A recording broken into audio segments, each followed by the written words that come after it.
Alright, y'all, what's going down with it, man? So, tonight, final Smackdown before WrestlePalooza. Got a lot of wrestling going on tomorrow night. Not only tonight, but tomorrow. Not only is tomorrow the first WWE Premium Live event on ESPN, but as most of you already know, tomorrow afternoon is also AEW All Out. So, a lot of wrestling going on this weekend. You already know how a lot of wrestling fans do about it, and should be a good show. Should be an overall very good day of pro wrestling. Now tonight, I will say the go home show was pretty solid for the most part. I do want to start with the opening though. Brock Lesnar was supposed to do a interview with Michael Cole, and Michael Cole was getting ready to go backstage, and then Brock came out, and Brock was about to beat Michael Cole's at you know what, like he picked him up like a toddler, threw him in the ring.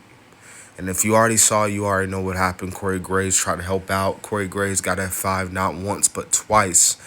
So The Miz had to take over the rest of the show. Now, we still don't know Brock Lesnar's motive. This entire story between Brock Lesnar and John Cena doesn't really have no real insight of what's going on. Like, we still don't know why Brock attacked Cena at SummerSlam. We still don't know why Brock has been going after Cena. They've been revising this history between John Cena and Brock Lesnar. Like, we already don't know the history between John Cena and Brock Lesnar, but it's not gonna main event the show. It's gonna open up the show, which from a business standpoint makes sense. Obviously, again, with it being the ESPN first pay-per-view, you want to get as much eyes on the product as much as you can. And what better way to do that is by having, John Cena in his retirement run go up against Brock Lesnar. So, but anywho, that was it. We'll see what happens, how they do about with that match tomorrow night.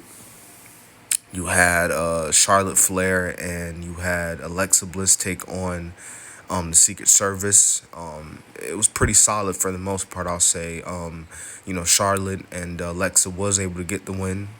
Charlotte and Alexa, I think, have been doing pretty good so far as women tag team champions. So I don't really have any problems from my point of view. Fraxium versus Division. This match, at first it didn't even seem like this match wasn't going to happen because Division had came out.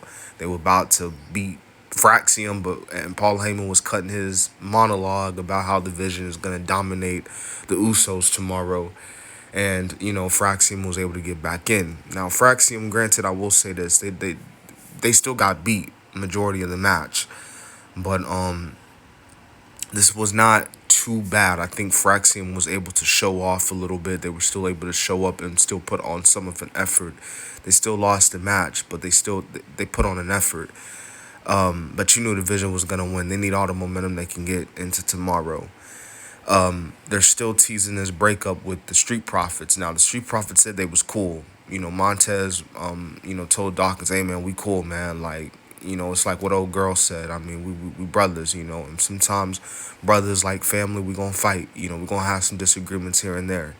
But then as we saw Bo Dallas still trying to antagonize, trying to split them up, and they fell for the trap because the Wyatt Six they was able to lay the beat down on the Street Profits.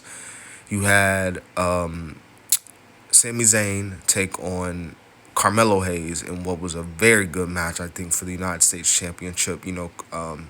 I think this U.S. Open Challenge is going to do really good shit because it's really going to show the talents of these superstars, and it's going to hopefully put some more spotlight back on the United States Championship. The United States Championship has been a deadpan in the water for months. Shoot, for a minute actually, probably more than a few months. So yeah, very good showing by Carmelo Hayes. He didn't win, but it was really good. And ultimately, what we saw, the final segment of the night, the contract signing between Cody Rhodes and Drew McIntyre. Something tells me with how the show ended. I feel like, or at least now that we know that this is gonna close out the show, I could say there is a very good chance that they might go with the unpredictability and have Drew McIntyre win. Now, me personally, I still think Cody Rhodes is gonna win. I still think Cody Rhodes is gonna retain the WWE Championship. But I feel like now there's a very good chance we might see Drew, and I don't know. But Drew was about to do what he did to Cody a couple weeks back, but he stopped because he was like, "Nah, I'm doing it tomorrow night." So, anyways, I was SmackDown tonight. We'll see what happens tomorrow afternoon for All Out and WrestlePalooza later on that day, and